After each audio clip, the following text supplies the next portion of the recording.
செம்மண் சீமையே கொண்டாடு நீ நிறைவாழ்வு பெறவே பண்பாடு நீ தென்னகத்திருநாடே ஒளிர்ந்திடு ஆனந்தமாய் கை கொட்டி விளையாடு.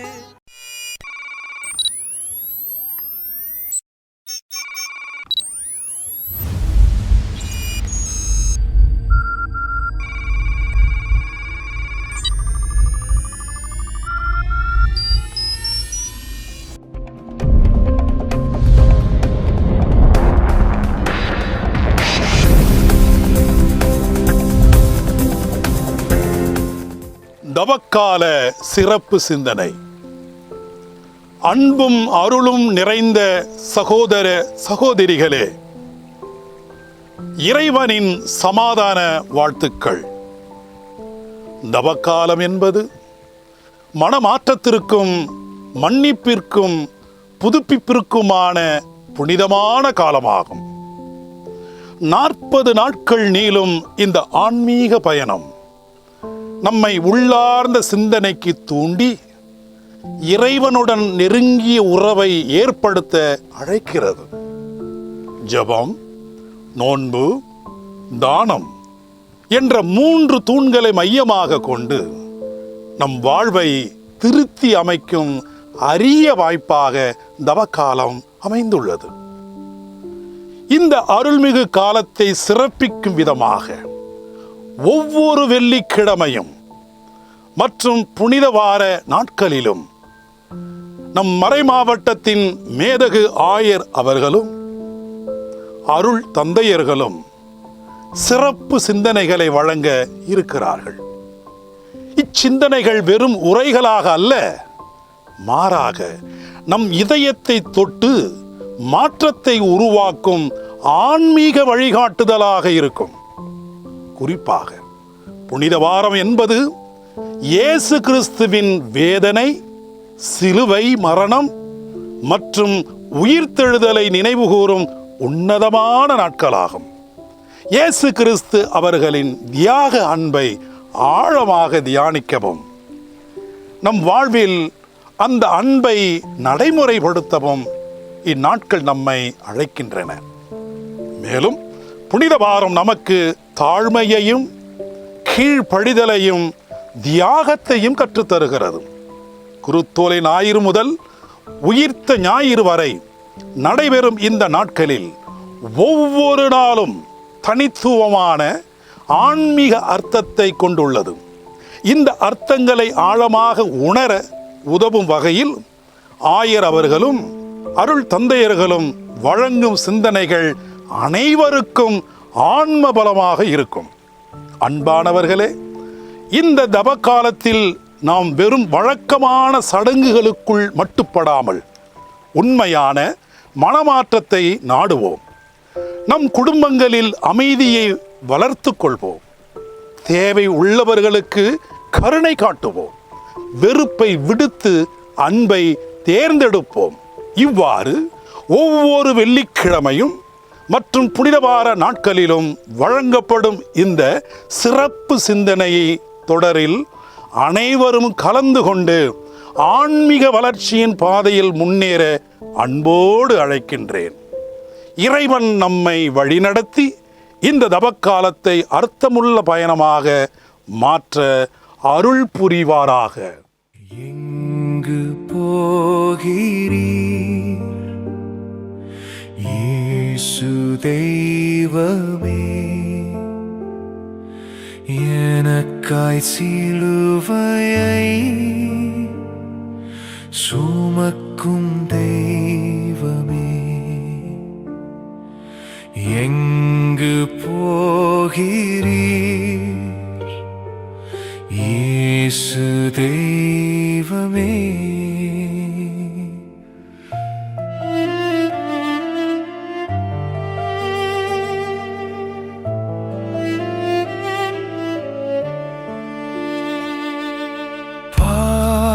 சிலுவையோ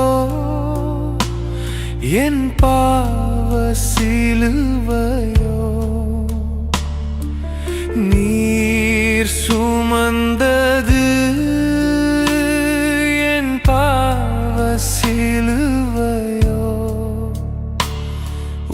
உள்ளம் உடைந்ததோ என் பாவ சேற்றினால் உள்ளம் உடைந்ததோ என் பாவ சேற்றினால் எங்கு போகிறீர் இயேசு தெய்வமே எனக்காய் சிலுவையை சுமக்கும் தெய்வமே.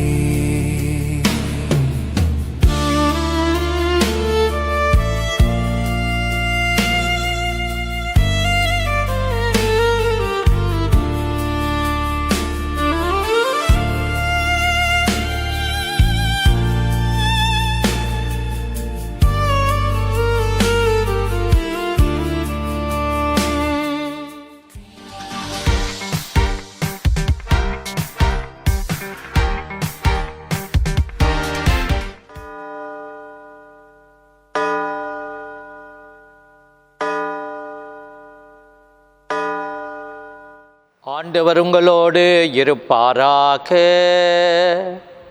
உம் ஆன்மாவோடும் இருப்பாராக. புனித மத்தேயு எழுதிய நற்செய்தியிலிருந்து வாசகம். ஆண்டவரே மாட்சி உமக்கே.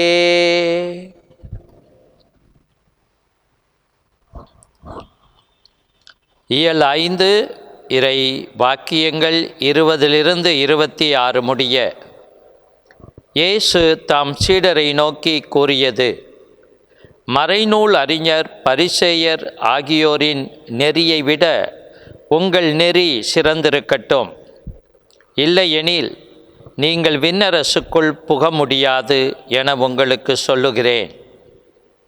கொலை செய்யாதே, கொலை செய்கிறவர் எவரும் தண்டனை தீர்ப்புக்கு ஆளாவர் என்று முற்காலத்தவருக்கு கூறப்பட்டிருப்பதை கேள்விப்பட்டிருக்கிறீர்கள். ஆனால் நான் உங்களுக்கு சொல்கிறேன், தம் சகோதரர் சகோதரிகளிடம் சினம் கொள்கிறவர் தண்டனை தீர்ப்புக்கு ஆளாவார்.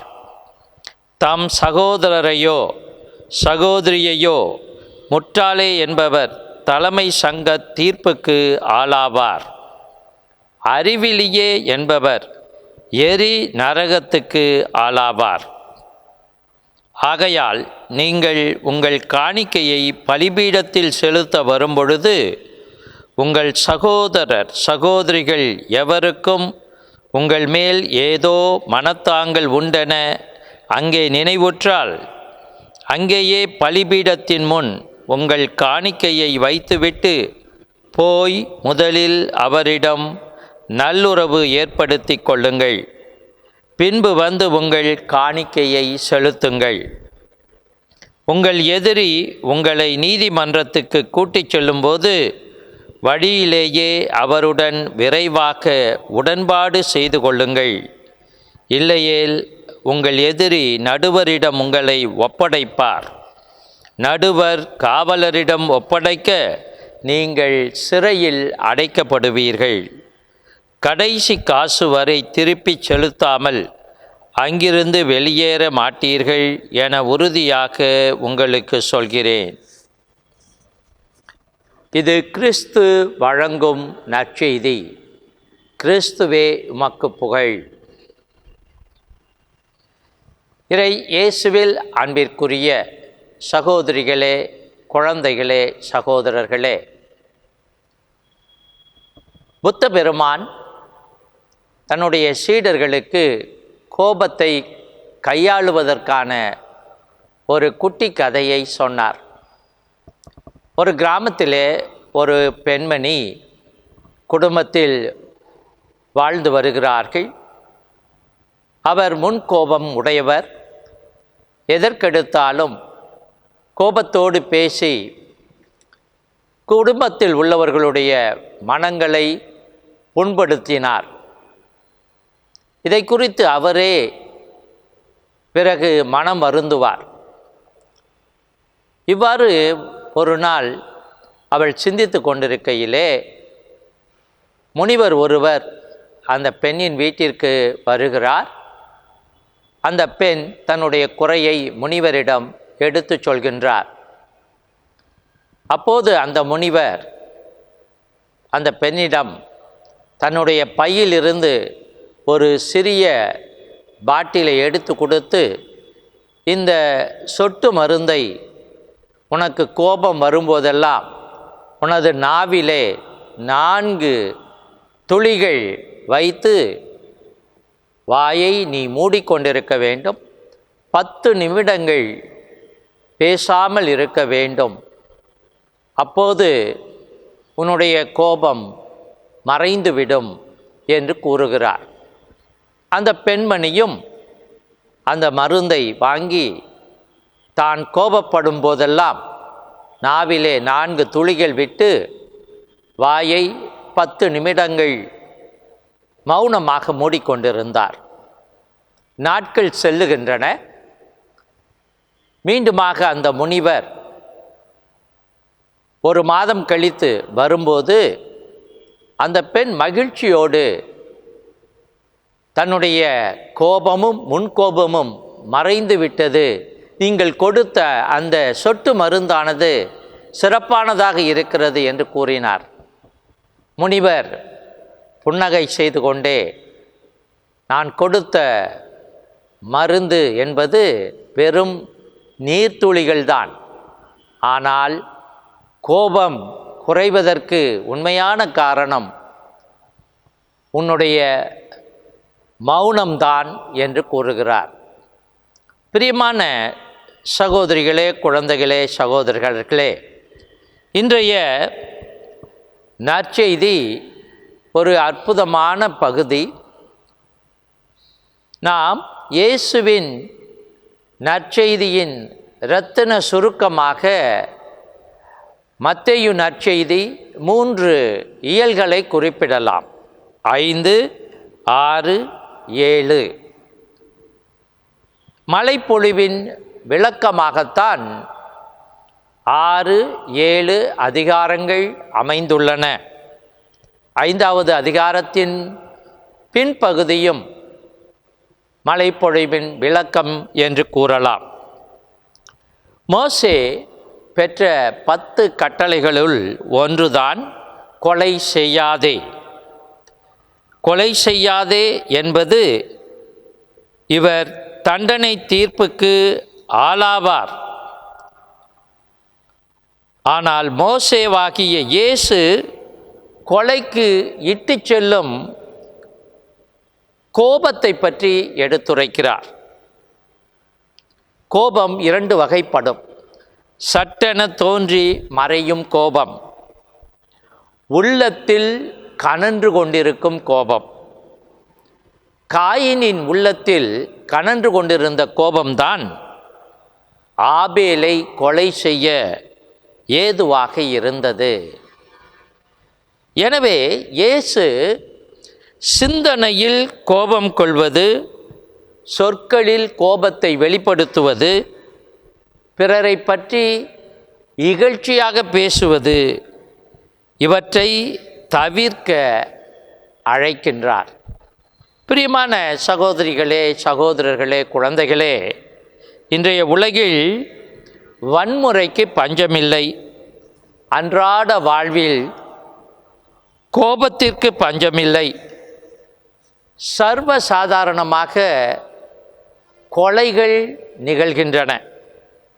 கணவன் மனைவியை கோபத்தால் கொல்வது, மனைவி கணவரை கோபத்தால் கொல்வது, பிள்ளைகள் பெற்றோரை கோபத்தால் கொல்வது, பெற்றோர் பிள்ளைகளை கோபத்தால் கொலை செய்வது அனுதினமும் செய்தித்தாள்களில் வாசிக்கின்றோம், தொலைக்காட்சியில் பார்க்கின்றோம். பிரியமானவர்களே, இதற்கு அடிப்படை காரணம் என்னவென்றால் உள்ளத்திலே கனன்று கொண்டிருக்கின்ற கோபம். எப்படி தீ கனன்று கொண்டிருக்கும்போது திடீரென தீச்சுவாலையாக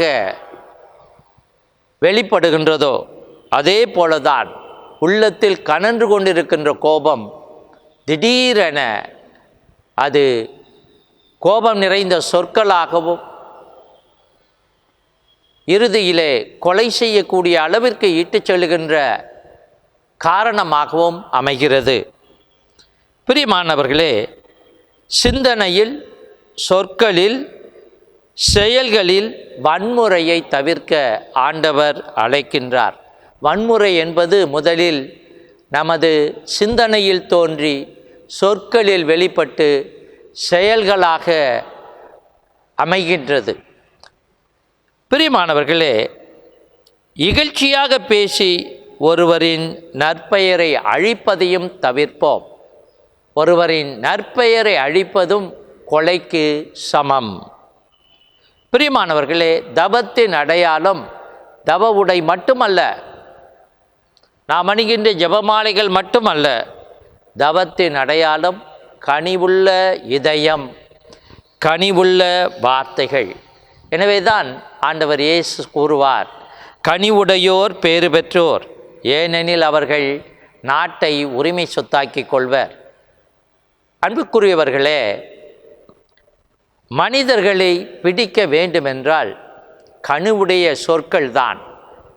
கனிவுடைய சொற்களால் தான் மனிதர்களுடைய உள்ளங்களை நாம் கவர முடியும்.